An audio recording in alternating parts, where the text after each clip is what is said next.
નમસ્કાર વિદ્યાર્થી મિત્રો, આજે આપણે ધોરણ 6 વિષય વિજ્ઞાન જે આપણે આગળના લેક્ચરમાં ચેપ્ટર 1, 2 અને 3 જે આપણે શીખીએ એના આપણે સ્વાધ્યાયના પ્રશ્નો છે એનું સોલ્યુશન કરીશું. તો કે પહેલો પાર્ટ કયો હતો તો ખોરાક ક્યાંથી મળે. તો કે આપણને ખબર છે કે ખોરાક છે એ મુખ્ય સ્ત્રોત કયો છે તો કે વનસ્પતિ અને પ્રાણી. તો કે એમાં સ્વાધ્યાયના પ્રશ્નો છે એમાં પહેલો પ્રશ્ન શું છે તો કે તમને એવું લાગે છે કે દરેક સજીવ છે એને સમાન ખોરાકની જરૂરિયાત હોય છે. હવે આપણે પ્રથમ જ વાત કરી હતી કે દરેક સજીવો છે એના ખોરાકમાં શું જોવા મળે, વિવિધતા જોવા મળે. તો કે આપણે એક જ ખોરાકમાંથી આપણે બધા જ પોષક દ્રવ્યો છે એ પ્રાપ્ત થતા નથી. હવે આપણે જો મનુષ્ય છે એને ખોરાકમાં વિવિધતા જોવા મળે એવી જ રીતે આપણે છે એ જે પ્રાણીઓ છે એના જે ખોરાક છે એ લેવાના આધારે શું તો કે આપણે પ્રાણીઓ છે એના 3 ભાગ કરેલા. તો કે તૃણાહારી પ્રાણી, માંસાહારી પ્રાણી ને મિશ્રાહારી પ્રાણી. તો કે દરેક સજીવ છે એને ખોરાક જે લે છે એના આધારે પ્રાણીઓ છે એને પણ શું તો કે આપણે 3 વિભાગ પાડેલા. તો કે તૃણાહારી, માંસાહારી અને મિશ્રાહારી. આ દરેક પ્રાણીઓ છે એના ખોરાકમાં શું જોવા મળે છે, વિવિધતા જોવા મળે છે. એટલે આપણે કહી શકીએ કે દરેક સજીવ છે એને સમાન ખોરાકની જરૂરિયાત હોતી નથી. બીજો પ્રશ્ન છે તે કે ખોરાક તરીકે ઉપયોગમાં આવતી 5 વનસ્પતિ અને તેના છે એ ભાગોના નામ આપો. હવે આપણને ખબર છે કે ખોરાક છે એ મુખ્ય સ્ત્રોત કયો તો કે વનસ્પતિ. વનસ્પતિ છે એના વિવિધ ભાગો કયા તો કે મૂળ છે, પ્રકાંડ છે, પર્ણ છે, એના જે ફળ છે એ બધા જ છે એ ભાગો છે એનો આપણે શું તો કે ખોરાક તરીકે ઉપયોગ કરીએ છીએ. તો કે વનસ્પતિના એક અથવા એક કરતાં વધારે ભાગોનો ઉપયોગ આપણે શું તો કે ખોરાક તરીકે કરીએ. તો કે એવી વનસ્પતિના નામ આપો કે એના ભાગોના નામ આપવાના જેનો આપણે શું તો કે ખોરાક તરીકે ઉપયોગ કરીએ. જેમ કે અનાજ તરીકે આપણે લઈએ તો કે ઘઉં. તો કે ઘઉં છે એ આપણને શું તો એના જે બીજ છે, જે દાણા, જેનો આપણે શું તો કે ખોરાક તરીકે અનાજ છે એનો ખોરાક તરીકે ઉપયોગ કરી.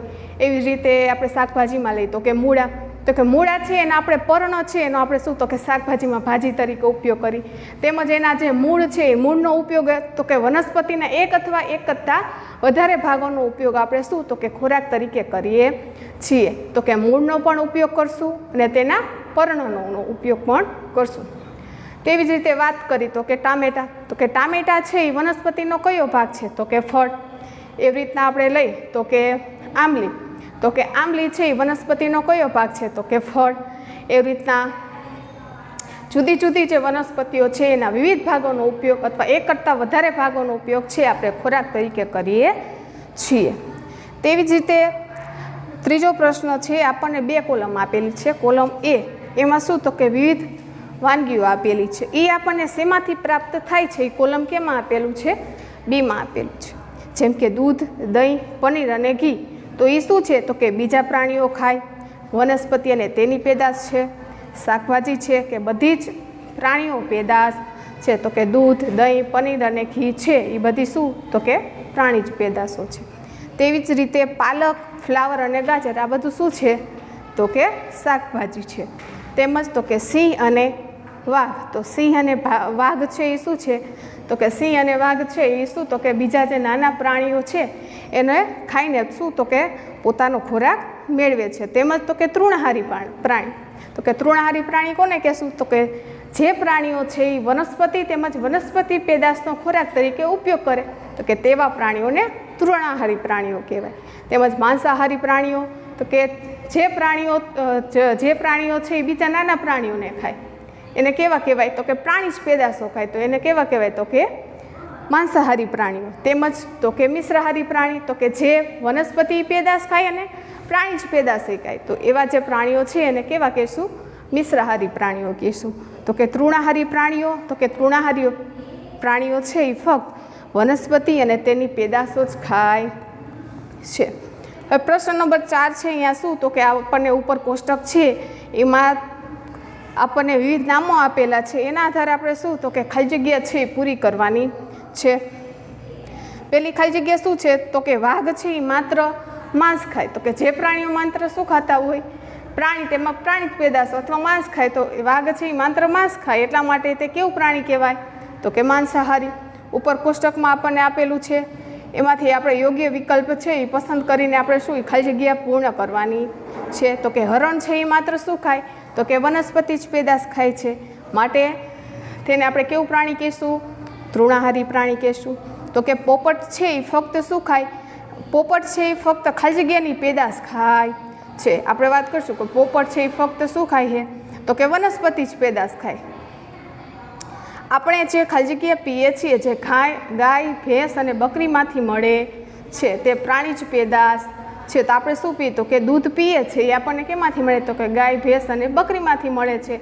એટલા માટે દૂધ છે, જેમ કે ઈંડા છે, માંસ છે, આ બધું શું કહેવાય? તો કે પ્રાણી જ પેદાશ છે. તેમજ તો કે ખાંડ છે એ આપણને કેમાંથી પ્રાપ્ત થાય છે? તો કે ખાંડ છે એ આપણને શેરડીમાંથી પ્રાપ્ત થાય છે. તેથી આપણે કહી શકાય કે ખાંડ છે એ વનસ્પતિ જ પેદાશ છે. આમ આપણે એકમ જે પહેલું છે એનો જે પહેલું સ્વાધ્યાય છે એ શું હતું? તો કે ખોરાક ક્યાંથી મળે, એના સ્વાધ્યાયના પ્રશ્નો છે એનું આપણે સોલ્યુશન કર્યું. હવે એકમ 2 તો કે આહારના ઘટકો. હવે આહાર એટલે શું? તો કે આપણે જે જીવન રોજિંદાઓ જે આપણે જે પણ ખાઈએ તો એને આપણે શું કહેશું? આહાર કહેશું. હવે આપણા શરીર છે એની તંદુરસ્તી જળવાઈ રહે એટલા માટે આપણે શું? તો કે ખોરાકમાં કેટલાક આવશ્યક પોષક ઘટકો હોય છે જેને આપણે શું કહેશું? તો કે પોષક દ્રવ્યો. તો કે આપણા ખોરાકમાં મુખ્ય પોષક ઘટકોના નામ લખો. તો કે આપણે પોષક ઘટકો છે આપણે જે આહાર લઈએ છીએ જેથી આપણી શરીરની તંદુરસ્તી જળવાઈ રહે એટલા માટે આપણે આહારમાં કયા કયા પોષક ઘટકો હોય છે જેને આપણે શું કીધું? પોષક દ્રવ્યો. તો કે કયા કયા પોષક ઘટકો? તો કે પ્રોટીન છે, કાર્બોદિત, પ્રોટીન, ચરબી, વિટામિન અને ખનિજ ક્ષાર. કયા કયા પોષક ઘટકો?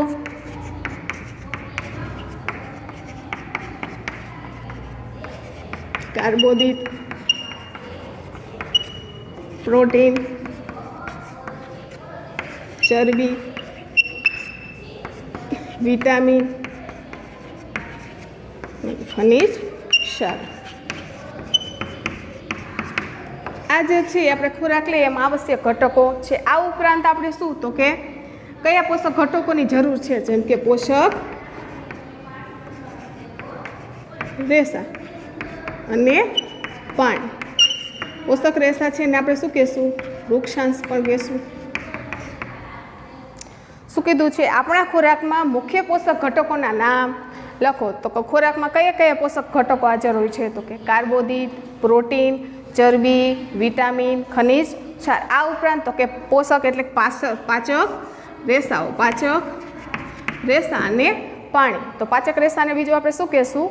વૃક્ષાંશ. નીચે આપેલા ના નામ લખો. એમાં પેલું શું છે? તો કે પોષક દ્રવ્યો જે આપણા શરીરને મુખ્યત્વે ઉર્જા પ્રદાન કરે છે. આપણે આ પોષક ઘટકો છે એના નામ લખ્યા જેમ કે કાર્બોદિત, પ્રોટીન, ચરબી, વિટામિન અને ખનિજ ક્ષાર. આ પોષક ઘટકોમાંથી આપણને કેમાંથી? તો કે આપણા શરીરને મુખ્યત્વે ઉર્જા પ્રદાન કરતું કયું પોષક ઘટક છે? તો કે કાર્બોદિત અને ચરબી. કાર્બોદિત અને ચરબી આ બંનેમાંથી આપણને શું? તો કે ખોરાકમાંથી ઉર્જા પ્રાપ્ત થાય છે. પરંતુ સૌથી વધારે ઉર્જા કેમાંથી પ્રાપ્ત થાય? ચરબીમાંથી. તો કે આપણે જો કાર્બોદિત અને ચરબીના જે ખાદ્ય પદાર્થો આપણે છે એ સમાન જથ્થામાં લેશું તો સૌથી વધારે ઉર્જા કેમાંથી પ્રાપ્ત થશે? તો કે ચરબીમાંથી.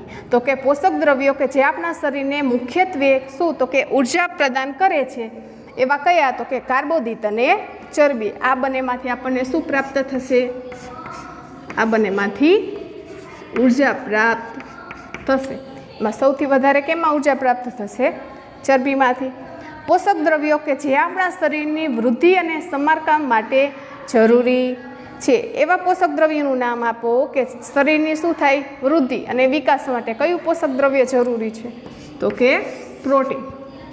પ્રોટીન છે એમાંથી આપણને શું? તો કે શરીરની વૃદ્ધિ થશે. તો કે આપણું જે શરીર છે જો પ્રોટીન છે એ શું હશે? તો કે એની ગેરહાજરી, એની ઉણપ હશે તો એના કારણે શું? તો કે શરીર છે એની વૃદ્ધિ થાય નહીં. એટલા માટે આપણે શું? તો કે પ્રોટીન છે એ આવશ્યક છે. એટલા માટે પોષક દ્રવ્યનો કયો ઘટક? તો કે પ્રોટીન છે એ આપણા શરીરની વૃદ્ધિ અને વિકાસ અથવા સરસ સમારકામ માટે જરૂરી છે. તો કે વિટામિન કે જે આપણી સારી દ્રષ્ટિ માટે જવાબદાર છે. આપણો કયો પોષક ઘટક જે આપણે ખોરાક તરીકે જેમ કે વિટામિન. તો વિટામિન આપણે વાત કરી હતી કયા કયા? તો કે વિટામિન એ. તો કે વિટામિન એ છે એ આપણી આંખની દ્રષ્ટિ, જો વિટામિન એની જો ઉણપ હશે તો આપણને શું? તો આંખ છે એમાં ઓછું દેખાવ એટલે શું? તો કે રતાંધળાપણું આવી જાય. વિટામિન બી એનાથી કયો રોગ? તો કે બેરી રોગ થાય. વિટામિન સી એનાથી કયો રોગ થાય? તો કે સ્કર્વી રોગ.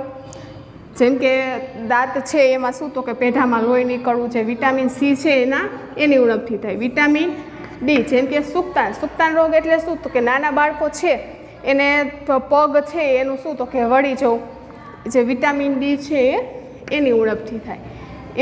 આ ઉપરાંત વિટામિન ઈ છે, વિટામિન કે તેમજ વિવિધ ખનિજ ક્ષારો જેમ કે ફોસ્ફરસ છે, કેલ્શિયમ છે, આ બધા કયા ખનિજ ક્ષારો. તો કે શું વાત કરી તો કે વિટામિન કે જે આપણી સારી દ્રષ્ટિ માટે જવાબદાર છે, તો કે વિટામિન એ છે એ આપણી સારી દ્રષ્ટિ માટે જવાબદાર છે.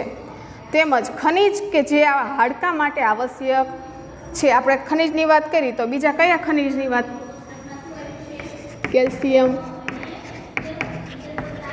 કેલ્શિયમ અને ફોસ્ફરસ.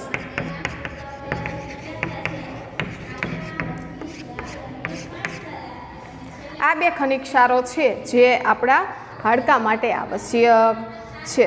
હવે શું કીધું છે પ્રશ્ન નંબર 3માં? તો કે 2 એવા ખાદ્ય પદાર્થોનું નામ લખો કે જેમાં નીચે આપેલા પોષક દ્રવ્ય પૂરતી માત્રામાં ઉપલબ્ધ હોય. તો અહીંયા આપણને શું કે અલગ અલગ પોષક ઘટકો આપેલા છે, એમાં આપણે ખાદ્ય પદાર્થનું નામ આપવાનું કે જેમાં શું કે આ બધા પોષક ઘટકો છે એ હાજર હોય. તો કે આપણે વિવિધ પરીક્ષણ કર્યું હતું, જેમ કે આપણે કાર્બોદિતમાં કયા ખોરાકમાં હાજર હોય તો કે સ્ટાર્ચ. તો કે આપણે સ્ટાર્ચ છે, પ્રોટીન, ચરબી, જેનું આપણે શું તો કે પરીક્ષણ કર્યું હતું કે કયા ખાદ્ય પદાર્થમાં કયો પોષક ઘટક છે એ હાજર છે. જેમ કે ચરબી, તો કે ચરબી છે એ કયા ખાદ્ય પદાર્થમાંથી પ્રાપ્ત થાય?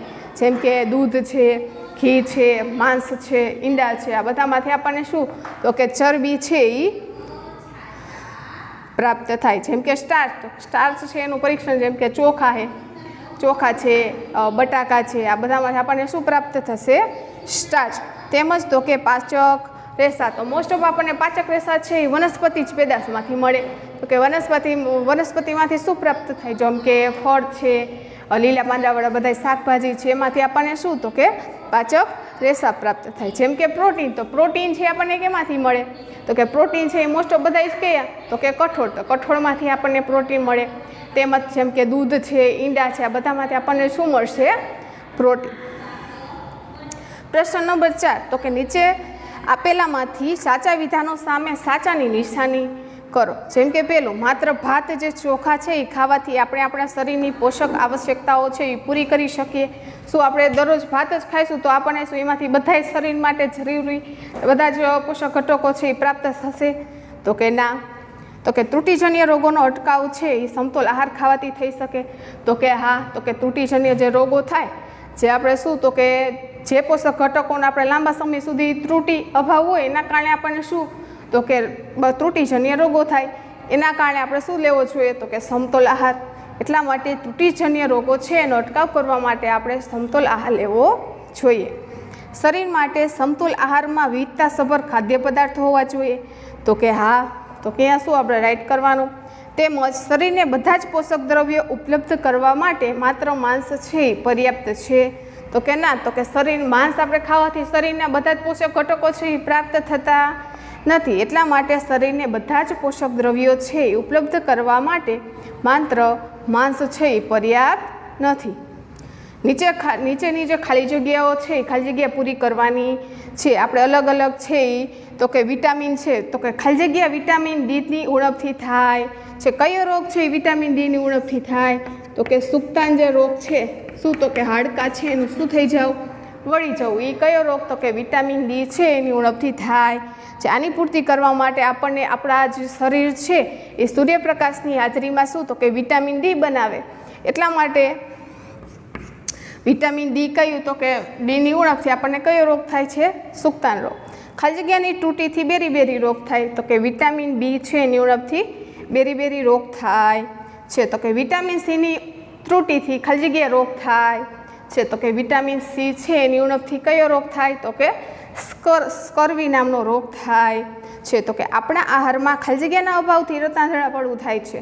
તો કે આપણા આહારમાં શું તો કે વિટામિન એ છે એના અભાવથી શું તો કે રતાંધળા પડવું આવે છે. તો એકમ 2 જે આહારના ઘટકો, તો એના જે સ્વાધ્યાયના પ્રશ્નો છે એનું આપણે સોલ્યુશન કર્યું. હવે જે ત્રીજો એકમ કયો છે? તો કે રેસાથી કાપડ સુધી. આપણે આગળ વાત કરી હતી તો કે રેસા. તો રેસા તો પહેલાં તો રેસા છે એના બે પ્રકાર, કુદરતી રેસા અને કૃત્રિમ રેસા.